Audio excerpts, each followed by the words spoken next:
नमस्कार, मी Mahadev Kamble, PM news channel Mumbai प्रतिनिधी।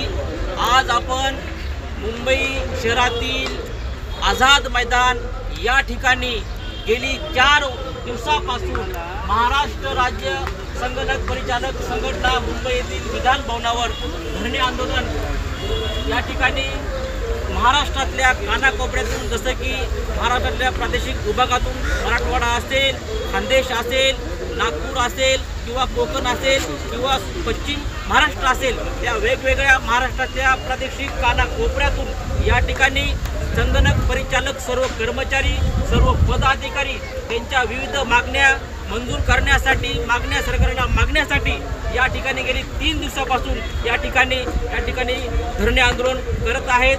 या ठिकाणी आपण त्या संगणक परिचालकचे अध्यक्ष सिद्धेश्वर मुंडे साहेब आहेत, तसेच मयूर कांबळे साहेब सचिव आहेत, तरी सर्व या ठिकाणी आपण पाहत आहेत। थोडं कॅमेरा फिरवा।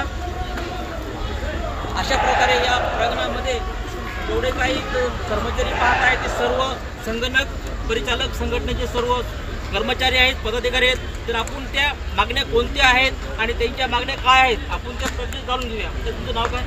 माझं नाव सिद्धेश्वर मुंडे, राज्याध्यक्ष महाराष्ट्र राज्य संगणक परिचालक संघटना। आमच्या ज्या मागण्या आहेत ते मागील 12 वर्षापासून ग्रामपंचायत स्तरावर आम्ही संगणक परिचालक म्हणून काम करतो। ग्रामीण भागातील 7 कोटी जनतेला शासनाच्या अनेक प्रकारच्या ऑनलाईन ऑफलाईन सेवा देण्याचं काम संगणक परिचालक करत आहेत।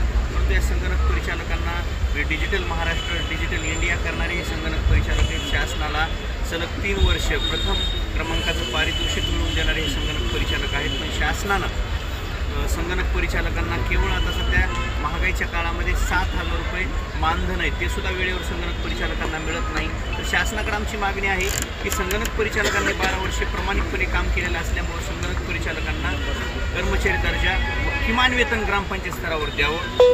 आणि या प्रक्रियेला आमची फाईल सध्या वित्त विभागात आहे। या प्रक्रियेला जर वेळ लागत असेल तर शासनानं कमीत कमी मासिक मानधन 20,000 रुपयाची वाढ करावी, अशी आमची या ठिकाणी मागणी आहे।